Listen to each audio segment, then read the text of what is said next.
Alors, on évoquait tantôt la situation à Madagascar avec cette étude qui parle de l'augmentation des violences conjugales. Mais c'est vrai, Sylvestre, vous touchez ce point qui est également très négligé quand on parle des violences conjugales. On ne pense qu'aux femmes. Et oui, pourtant. Oui, et pourtant. Et pourtant, parce que je crois que selon les informations, j'ai suivi une émission au Ghana où le monsieur se plaignait à chaque fois que sa femme là-bas et tout ça. Mais bon, il a quand même essayé donc de cacher la situation pendant plus d'une dizaine d'années. Hein. Mais à un moment donné, il n'en pouvait plus. Donc, il a voulu les extérioriser. Et il a dit, il est vrai, mais ça a fait débat sur une radio là. Et c'est vrai que la majorité ou la moitié donc des hommes qui ont appelé se sont moqués en fait donc du monsieur. Voilà pourquoi il avait aussi caché pendant une dizaine d'années, mais il ne pouvait plus. Et c'est la majorité des femmes qui encourageaient le monsieur de montrer en fait sa virilité, parce que le monsieur était beaucoup plus chrétien aussi. Bon, il paraît qu'il était diacre sur une paroisse donnée. Donc, il avait essayé donc de gérer la situation jusqu'au moment où il ne pouvait plus. Donc, quand on parle donc de violence, le monsieur aussi peut être battu. Maintenant, c'est au niveau du casting que tu dois être beaucoup plus regardant. Si tu vas prendre une femme beaucoup plus musclée que toi, qui a de la bonne pointe, mon cher ami, il faudrait... C'est dans les os et c'est pas la bonne pointe. Il faudrait également que tu te prépares, parce que et puis il y a également un fait social qu'il faut également souligner, peut-être que nous l'avions évoqué. Quand c'est la femme dans le foyer, c'est la femme qui s'occupe un peu plus du foyer. Même si tu dois sortir, c'est elle qui te donne peut-être 2000 francs ou 1000 francs. Mais si c'est ton véhicule, c'est la femme. Si, je me dis, à un moment donné, bon, il y a bon nombre de femmes qui se croient tout permis. Et puis, voilà quoi. Peut-être que si même en circulation, il voit le monsieur avec une fille, même sans savoir si c'est une collègue ou c'est une parenté. Mon ami, quand tu reviens à la maison, il faut t'attendre à recevoir donc d'être sûr. Je voudrais insister un peu. Dans nos sociétés, il est très difficile de documenter les violences conjugales subies par les hommes, que ce soit verbales ou physiques, parce que je ne vois pas d'homme qui va appeler pour se plaindre de subir des violences. Je vais vous raconter une petite histoire pour arrêter ce que vous venez de dire. C'est l'inverse plutôt. Tu vois, je me rappelle qu'il y avait un ami soldat qui, en fait, la femme, il s'était querellé une fois, et la femme s'est plainte, on a mis le monsieur en tôle. Donc, à chaque fois que il y a un petit truc, la femme hausse le ton et agresse le monsieur en lui disant, si tu fais, je vais te faire enfermer. Et effectivement, quand le monsieur s'en passe, il tape, elle se plaint, on enferme le monsieur. Et cette fois-ci, un jour, elle a tellement agressé le monsieur que le monsieur a pris le temps de la taper copieusement. Et elle venait maintenant pour pouvoir se plaindre, et il y avait le chef-corps qui était là, qui apprenait les choses. Déjà, quand elle est venue avec du sang, tout ça, rapidement, il était de faction, on a demandé qu'on aille le chercher pour le remplacer, afin qu'on l'envoie au tôle. En tôle, mais le chef-corps dit, mais il se passe quoi? On lui explique, il dit, mais... Et pourquoi vous voulez enfermer le monsieur? Il dit, celui qui bat sa femme, elle ne sait pas, mais la femme sait pourquoi on la bat. Celui qui tape sa femme tous les jours, s'il ne sait pas pourquoi il le fait, la femme le sait. Libérez le monsieur. Depuis que la femme a appris qu'elle ne pouvait plus avoir de protection, il n'y a plus de bagarre dans cette maison. Je voudrais encore préciser que ce que nous disons, depuis que le confinement est venu, l'homme est venu à la maison, d'abord la femme se dit, nous étions là, tu n'arrivais pas à me satisfaire, maintenant, tu dois me satisfaire à tout moment. Donc, à chaque fois que la femme fait un clin d'œil et le monsieur est un peu réticent, la colère vient. La deuxième chose, quand le monsieur n'était pas là, la femme était habituée à faire des petits ménages à la maison. Aujourd'hui, l'homme est là. Mais toi aussi, tu ne veux pas faire ça. Toi aussi, il faut faire ça. Toi aussi. Donc, il y a eu une version de rapport que finalement le monsieur se sent tout le temps oppressé, opprimé, et il est obligé de sortir. Il y a des femmes qui sont capables. Elle va te dire, maintenant, là, quand tu es à la maison, là, tout le rappel, là, tu vas me faire parce que en tout temps, tu étais. alors que toi, tu es en train de penser à tes affaires qui sont en train de se noyer. De se noyer à cause du confinement. On t'envoie maintenant un autre sujet à débattre. Vous voyez que si les sujets n'étant pas les mêmes, et ne temps pas aussi à la même longueur d'onde. Mais le problème, c'est la documentation de ces cas-là. On a beaucoup de rapports sur les violences subies par les femmes, mais subies par les hommes. Les hommes, non. Bon, en fait, c'est que les hommes se disent... nous avons d'abord mis dans notre tête que nous sommes la gente supérieure et que nous devons dominer la femme. Mais ce n'est pas toutes les femmes qu'on domine. Hein. Donc, quand il arrive que vous subissez un certain nombre de trucs, vous cachez, c'est la femme qui est enclin à les raconter. Mais l'homme, lui, il est obligé de se dire, mais mes pères vont se moquer de moi. Comme il l'a dit, il subit en toute chose là. Ou soit, il déserte la maison carrément. Donc, c'est un monsieur qui ne reste pas à la maison, il se crée des missions, il est souvent dans la rue, il joue avec ses collègues, tout ça, ou bien il se donne à l'alcool. Donc, la plupart de ceux que vous verrez dans la rue, en tant qu'hommes enclins à l'alcoolisme, sont des gens qui ont des problèmes à la maison. Donc, le plus souvent, quand la femme ne te laisse pas, tu ne peux même pas dire à la femme, séparons-nous comme c'est facile en Europe. Et tu es obligé de venir à chaque fois.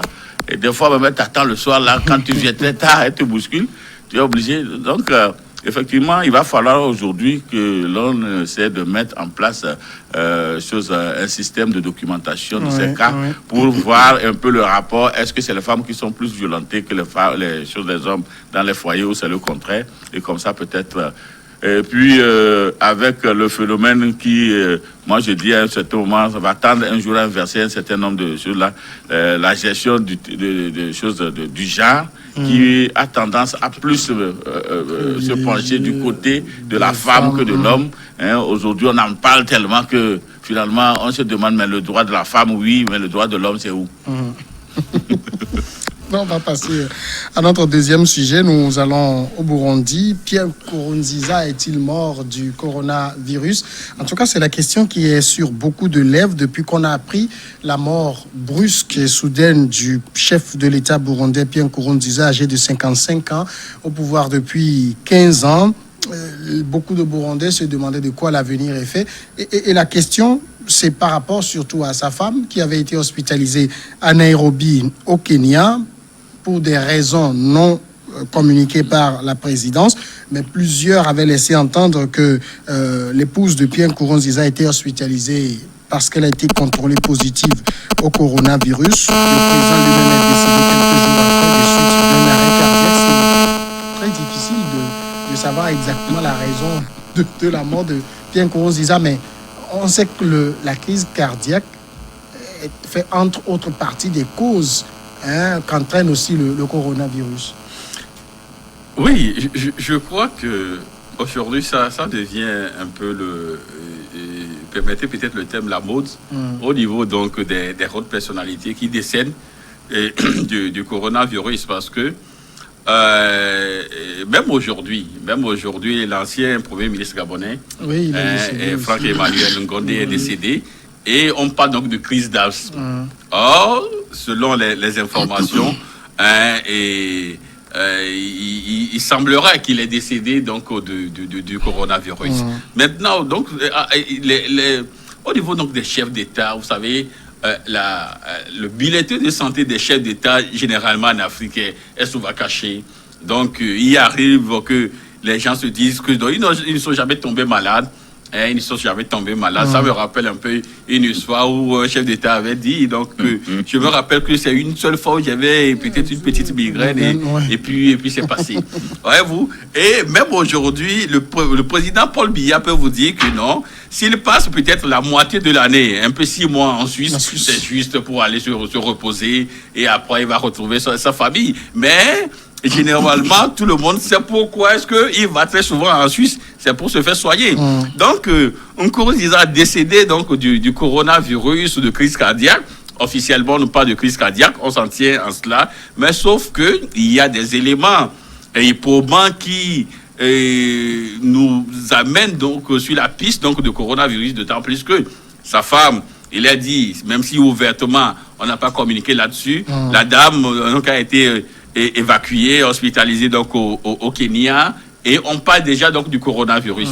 Et donc, si ça n'est ainsi, Pierre Nkurunziza qui est décédé subitement la dernière fois, donc généralement, bon, on peut estimer que c'est également donc du coronavirus, d'autant plus que déjà ce matin je lisais quelque part où on disait que sa maman, la maman donc du président aussi est décédée. Donc voilà des éléments qui apportent donc de l'eau au moulin à tous ceux qui pensent que le Nkurunziza est décédé donc du coronavirus. Maintenant, s'il est mort subitement ainsi, ça veut dire qu'il a également des antécédents, il a une santé déficiente, donc il avait également des pathologies qui le prédisposaient donc à une mort subite, un facteur où s'il attrape donc le coronavirus. Ça pose quand même la question même de l'état de santé de nos dirigeants. On est sur un continent où les bulletins de santé de nos chefs d'État, il faut les chercher comme une aiguille dans une botte de foin, mais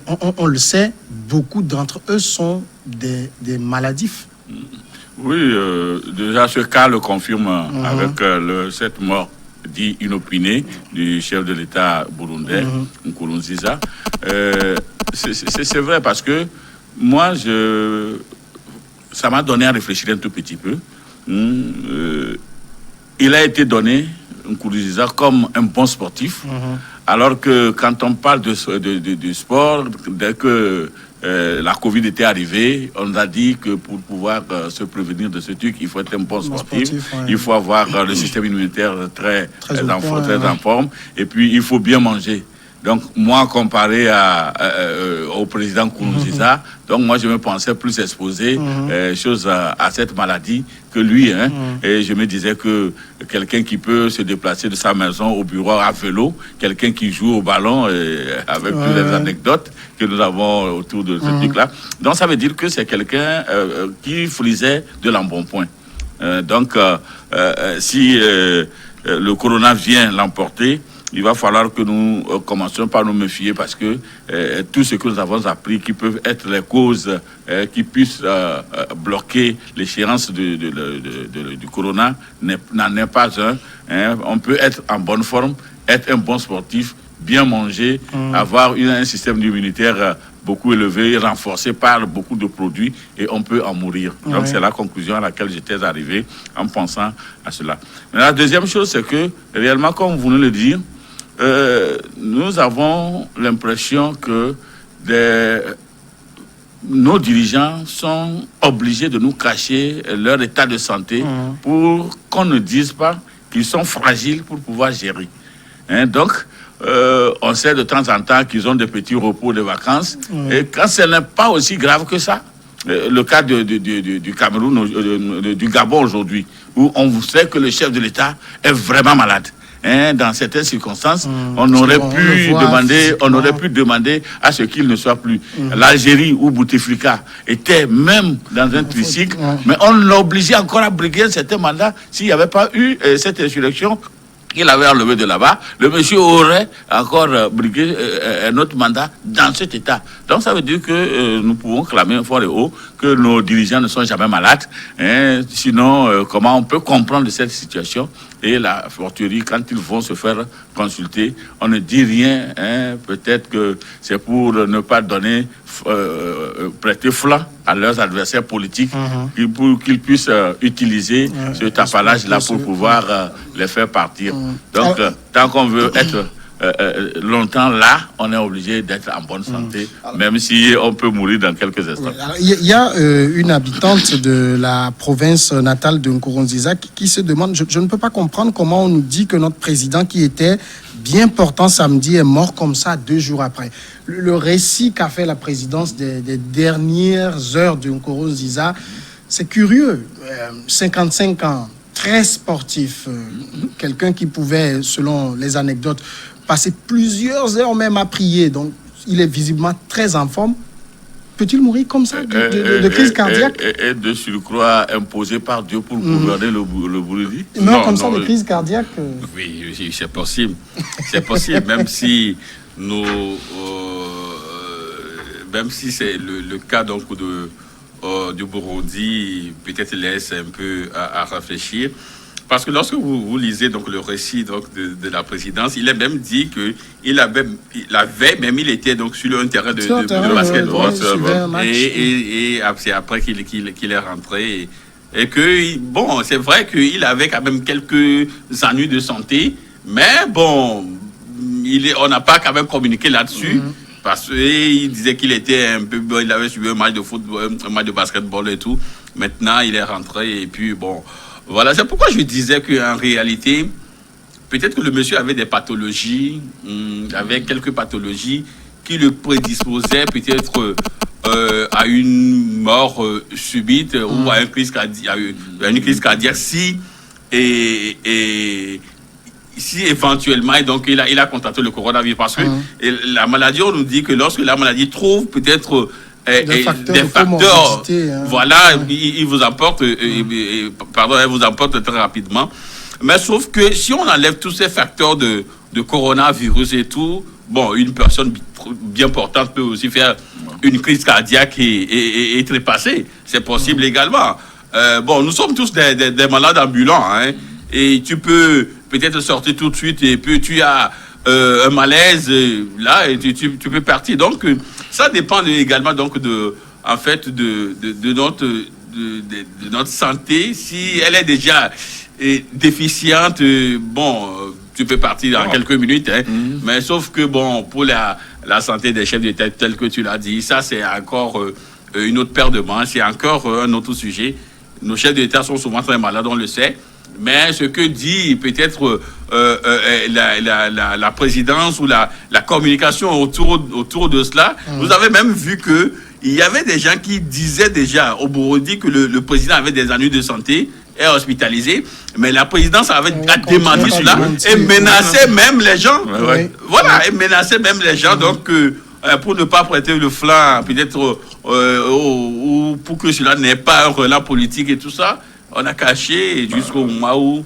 Moi, là où je ne me retrouve pas avec les récentes recherches suite à l'autopsie menée en Italie et la compréhension qu'on donnait du coronavirus qui créait une forte morbidité. Je me disais que en tant que chef de l'État, il avait des moyens quand même de pouvoir se traiter si jamais les histoires de l'aspirine pouvaient créer la fluidité du sang qui ne va pas se coaguler et envoyer des choses. Donc je me disais que quelque part, lui, il était prédisposé, avait beaucoup de chances de pouvoir se faire entourer de grands médecins et si vraiment c'était la Covid qui l'embêtait. Bon. Mais le problème aussi, c'est que c'est un président qui s'est muré dans un déni de cette maladie, voilà. qui disait que le vent du Burundi était purifié par le Seigneur. Le Seigneur donc, lui-même... on l'a vu dans la campagne, il n'a pris aucune précaution. Et peut-être qu'il se sentait mal, mais ne voulait rien laisser transparaître. Et subitement, ça l'a pris. Non, mais au fait, moi, je voulais peut-être dire que c'est justement cette croyance qui l'a amené à résister contre les choses, ce qu'il ne pouvait pas résister contre. Donc, peut-être même, il a refusé les soins jusqu'à se trouver... Sa femme est prête après la bonne nouvelle et puis le temps de rocher. Donc, jusqu'à la dernière minute où on ne pouvait plus le sauver. Et quand c'est arrivé, au lieu qu'on fasse la déclaration, on l'a maintenu. Même, je me demande si, effectivement, il était au stade en train de suivre le... basket l'autre jour quand ça se passait. Sinon, bon, d'ailleurs, quand on amenait sa femme au Kenya, nous avions appris que le chef de l'État, Nkurunziza, et sa femme étaient testés positifs du coronavirus. Mais comme lui-même, il ne croyait pas, il pouvait se balayer tout ça du revers de la main, alors que il donnait du temps à la maladie de s'incuber en son sein et puis d'arriver à ce point.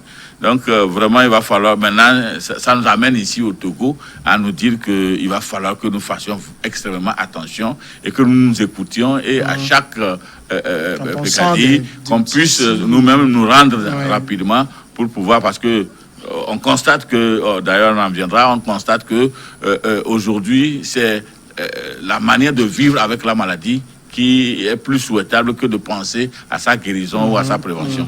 Alors justement, dans le cas de Pierre Nkurunziza, si lui, c'est vrai, c'est pas la présidence qui va nous dire qu'il est mort du coronavirus, tant on l'a vu se murer dans ce déni de la réalité de la maladie que j'évoquais, mais si c'est ça qu'il a emporté, lui, il faut craindre que le tableau que le Burundi nous présente, je pense tout récemment, je lisais, il parle de 42 cas et d'un seul décès, le tableau doit être plus sombre que ça.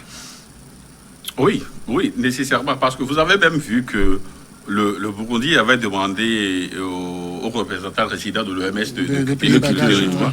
Donc tout cela fait que ce pays a été un peu plus atypique en ce qui concerne donc, la gestion donc, du corona. Lors des campagnes, vous avez vu que le monsieur, il n'avait pas de précaution et tout ça. Donc je crains même, avec ce décès-là, je crains même qu'on ait beaucoup plus de cas que la présidence est communiquée.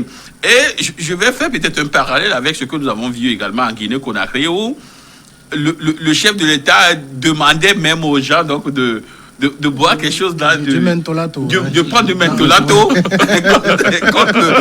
contre le coronavirus. Vous voyez, c'est ahurissant parce que les politiques, du fait donc de tout faire pour garder le pouvoir, ils sont capables donc de créer des choses, des situations, en sachant bel et bien que ce qu'ils sont en train de faire, c'est du déni. Je parlerais même de crime contre l'humanité, parce que le mal existe, la menace est là, mais du fait de la politique, ils vont donc échanter autre chose donc, au peuple. Et vous avez vu que quelques jours après même les élections en Guinée-Conakry, même le président de la CENI est décédé du coronavirus. Donc, à un moment donné, les gens sont dans le déni jusqu'à ce qu'ils voient la mort en face, mais bon, ils continuent, quoi, parce qu'à cause de la politique. Non, je crois qu'à un moment donné, il faut aller au-delà de tout ça.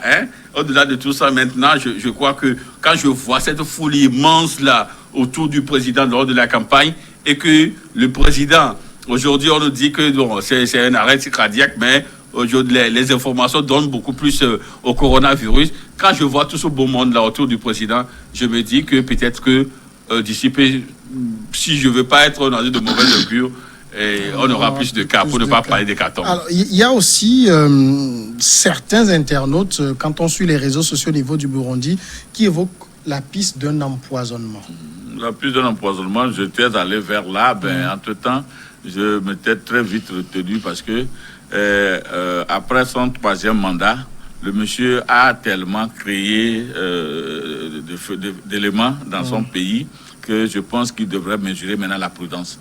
La prudence par rapport à tout ce qui l'entoure, la prudence par rapport à l'Occident qui lui amenait des critiques acerbes. Donc, je me dis que tel que lui-même il vivait, il avait son entourage qu'il menait. Est-ce que c'est à partir de son entourage qu'on pourrait trouver quelqu'un pour venir l'empoisonner? Est-ce que ça viendrait d'ailleurs? Je me dis que si c'est de ce côté, ça va être un peu difficile, mais on ne sait jamais.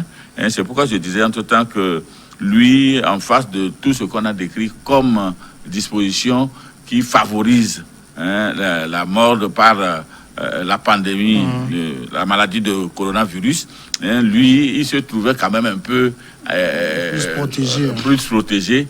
Bon. La deuxième chose, c'est que sa négligence à cette maladie, pendant que dans la région où se situe le Burundi, il y avait les pays qui étaient gravement affectés, et que lui, il se disait que c'était rien du tout. La troisième chose, c'est que aujourd'hui, s'il doit être empoisonné, ce n'est pas au moment où il est en train de lâcher le pouvoir qu'on va l'empoisonner, c'est au moment où il briguait son 3e mandat et que des appels sont sortis par-ci, par-là pour lui demander de ne pas briguer ce 3e mandat, qu'on aurait pu penser à tenter à sa vie. Maintenant qu'il est en train de partir, est-ce que c'est pour empêcher son dauphin de briguer? C'est pourquoi on va l'empoisonner? Est-ce que la piste de l'empoisonnement paraît aussi improbable? Non, moi je dirais, je ne peux pas dire oui, il a été empoisonné, mais je dirais que c'est probable.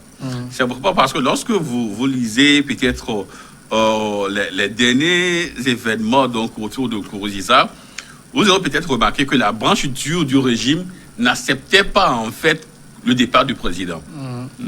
Et Nkurunziza, donc en choisissant le général Ndayishimiye qu'il a remplacé, c'était pratiquement celui en qui il se voyait, c'est-à-dire militaire, d'accord, mais qui est également un pan civil et qui peut agir comme lui. Maintenant que l'homme est décédé, lorsque vous voyez les derniers événements, c'est ce général-là qui demande tout de suite à prendre le pouvoir. Il demande tout de suite à prendre le pouvoir parce qu'il a été élu. Et, or, les textes disent qu'il devait attendre jusqu'en août. Et c'est le président de l'Assemblée nationale, je crois, qui devait quand même prendre la relève parce que les textes, c'est ce que les textes disent. Mais le monsieur demande tout de suite à prendre le pouvoir et l'opposition qui est dans sa ligne demande beaucoup une nouvelle élection parce qu'il conteste en fait l'élection de ce président. Donc, on peut dire que oui, peut-être que c'est le nouveau régime qui veut vite avoir peut-être de l'émancipation, une certaine émancipation, parce qu'on sait que lorsque le guide éternel au guide suprême, il s'appelait désormais, si le guide est là, peut-être que ça peut lui faire ombrage également. Ça peut lui faire ombrage. Donc maintenant que le guide, si on se débarrasse vite du guide, peut-être qu'on peut avoir les leviers. Donc en politique, tout est possible. Tout est possible. Et également, peut-être que la branche dure du régime veut également lui payer. Peut-être pour une certaine trahison, tout ça, c'est possible. Donc, en politique, je crois que tous ces facteurs-là peuvent être également analysés. Donc, Covid, empoisonnement, crise cardiaque, rien n'est exclu, mais ce qui est évident, ce qui est certain, c'est que Nkurunziza n'est plus. Et le Burundi, d'après Nkurunziza, vous pensez que ça va être plus réluisant pour les Burundais? Oui, c'est ça la question aujourd'hui. D'ailleurs, il y a un journal sud-africain qui disait que comme la mort l'a emporté, il va falloir que les choses repartent à zéro. Parce que tel qu'il l'a dit, je me posais la question, qu'adviendrait-il si le président de l'Assemblée devrait gérer jusqu'au 20 août? Est-ce que qui sait ce qui va se passer? Et vraiment, si c'est lui qui venait face à la contestation de l'opposition, est-ce qu'il va fléchir, il va annuler, puisque d'ailleurs les élections là n'étaient pas des élections très équitables, et puis de la manière dont c'était organisé, il y avait beaucoup de contestations. Maintenant, c'est l'opposition qui doit se remettre en chose. Malheureusement, le monsieur n'est pas venu. Le nouveau président n'est pas venu avant le décès de Nkurunziza. Donc, ça risque de pouvoir générer des échauffourées parce que les autres vont se dire il n'est plus maintenant. Et il y a aussi bon nombre de généraux qui sont déjà au Kenya, des idées politiques, qui avaient tenté le coup d'État, depuis que les histoires de 4000 morts là au troisième mandat et les 400 000 qui étaient réfugiés. Donc il y a des gens qui vont vouloir rentrer. Bon. En fait, en tout cas, c'est une situation à suivre de très près. Ça va être vraiment. On part pour la grande pause et nous revenons après le journal.